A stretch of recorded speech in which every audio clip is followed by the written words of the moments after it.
Radio live news update brought to you by Josco jewellers ഷോറൂമുകളിൽ സ്വർണ്ണ വജ്രാഭരണങ്ങൾക്ക് ഓഫറുകളുടെയും സമ്മാനങ്ങളുടെയും വിരുന്നൊരുക്കി ജൂൺ 21 മുതൽ ഗ്രാൻഡ് NRI ഗോൾഡൻ ഫെസ്റ്റ്. നമസ്കാരം, ലൈവ് ന്യൂസ് അപ്ഡേറ്റ്സിലേക്ക് സ്വാഗതം. വാർത്തകളുമായി ഞാൻ ബിൻ. അനധികൃത കുടിയേറ്റത്തിനെതിരെ കടുത്ത പ്രതിഷേധമാണ് ബ്രിട്ടനിൽ ഉയരുന്നത്. ഇതിന്റെ ഫലമായി ഇവരെ പാർപ്പിച്ചിരിക്കുന്ന അഭയാർത്ഥി ഹോട്ടലുകളിൽ പുറത്ത് പ്രതിഷേധക്കാരും പോലീസും തമ്മിലുള്ള ഏറ്റുമുട്ടലുകൾ സ്ഥിരം മാധ്യമ വാർത്തയാണ്. എസെക്സിലെ ബെൽ ഹോട്ടലിൽ ഇത്തരത്തിലുള്ള നിരവധി പ്രതിഷേധങ്ങൾക്ക് സാക്ഷ്യം വഹിച്ചിട്ടുമുണ്ട്.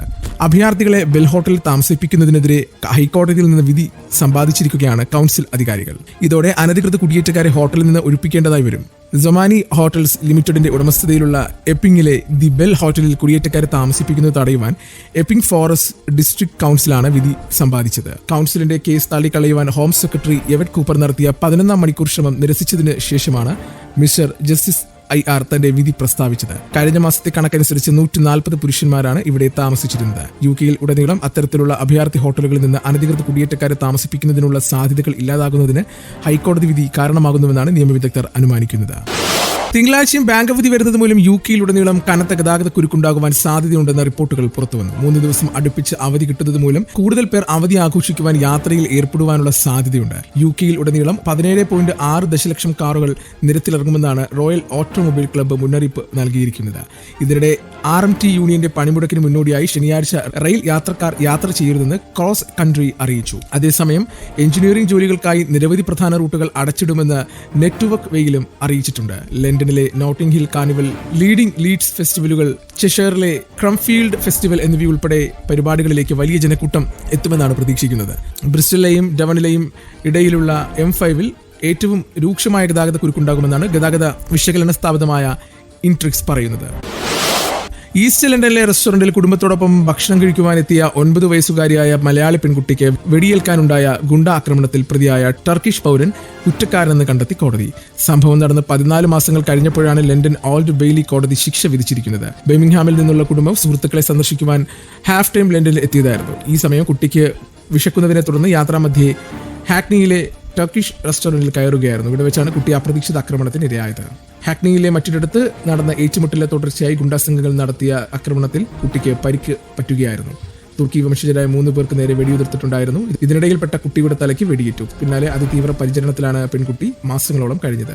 പെൺകുട്ടിക്ക് വെടിയേറ്റതിനോടൊപ്പം തന്നെ 3 ആളുകളും വെടിവയ്പിൽ പരിക്കേറ്റിരുന്നു. ഇനി നാട്ടിലെ വാർത്തകൾ. നിമിഷപ്രിയയുടെ മോചനത്തിന്റെ പേരിൽ വ്യാജ പണപ്പിരിവ് നടക്കുന്നതായി കേന്ദ്ര സർക്കാർ മുന്നറിയിപ്പ് നൽകി. സന്നദ്ധ പ്രവർത്തകനാണെന്ന് അവകാശപ്പെടുന്ന KA പോളാണ് നിമിഷപ്രിയയുടെ മോചനത്തിനു വേണ്ടി കേന്ദ്ര സർക്കാർ അംഗീകരിച്ച അവകാശവാദവുമായി ബാങ്ക് അക്കൗണ്ട് നമ്പർ നൽകി ധനസമാഹരണം നടത്തുന്നത്. 8.3 കോടി രൂപയാണ് വേണ്ടതെന്നും സമൂഹ മാധ്യമങ്ങളിൽ പ്രചരിപ്പിക്കുന്ന പരസ്യത്തിൽ പറയുന്നു. സേവ് നിമിഷപ്രിയ രാജ്യാന്തര ആക്ഷൻ കൗൺസിലിന്റെ പേരിലാണ് പണം സമാഹരിക്കുന്നത്. ഇത്തരത്തിൽ പണം സമാഹരിക്കാൻ ആരെയും ചുമതലപ്പെടുത്തിയിട്ടില്ലെന്ന് കേന്ദ്ര വിദേശകാര്യ മന്ത്രാലയം വ്യക്തമാക്കി. ഗുരുതരമായ കുറ്റകൃത്യങ്ങളുടെ പേരിൽ പ്രധാനമന്ത്രി, കേന്ദ്രമന്ത്രിമാർ, മുഖ്യമന്ത്രിമാർ, മന്ത്രിമാർ എന്നിവർ 30 ദിവസമെങ്കിലും തടവിൽ കഴിയേണ്ടി വന്നാൽ സ്ഥാനം നഷ്ടപ്പെടും. ഇതിനുള്ള നിർണായക ഭേദഗതി ബില്ലുകൾ കേന്ദ്ര സർക്കാർ ഇന്ന് ലോക്സഭയിൽ അവതരിപ്പിക്കും. ഇതിലൊന്ന് ഭരണഘടനാ ഭേദഗതി ബില്ലാണ്. 5 വർഷമെങ്കിലും തടവ് ലഭിക്കാവുന്ന ഗുരുതരമായ കുറ്റകൃത്യങ്ങളിൽ അറസ്റ്റ് ചെയ്യപ്പെട്ട കേന്ദ്രമന്ത്രിമാർ 30 ദിവസമെങ്കിലും പോലീസ് കസ്റ്റഡിയിൽ തുടരുന്ന സാഹചര്യമുണ്ടായാൽ മന്ത്രിയെ നീക്കം ചെയ്യാൻ പ്രധാനമന്ത്രി രാഷ്ട്രപതിയോട് ശുപാർശ ചെയ്യണം. പ്രധാനമന്ത്രി അഥവാ ശുപാർശ ചെയ്തെങ്കിലും 31 ദിവസം കേന്ദ്രമന്ത്രിയുടെ സ്ഥാനം തനിയെ നഷ്ടമാകും.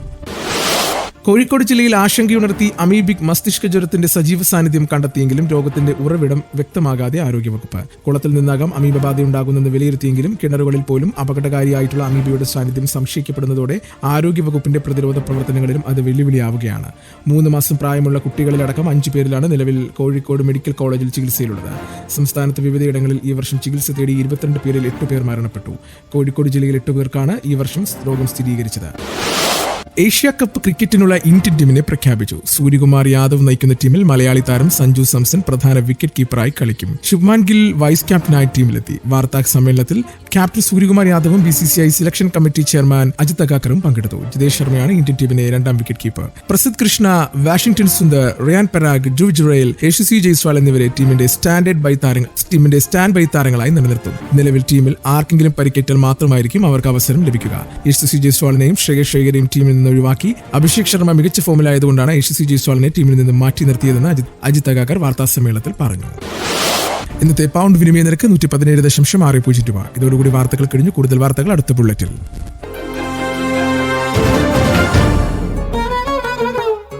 കൂടുതൽ വാർത്തകൾക്കും വിശേഷങ്ങൾക്കുമായി റേഡിയോ ലൈം ആപ്പ് ഡൗൺലോഡ് ചെയ്യൂ പ്ലേ സ്റ്റോറിൽ നിന്നും ആപ്പ് സ്റ്റോറിൽ നിന്നും. Radio Lime.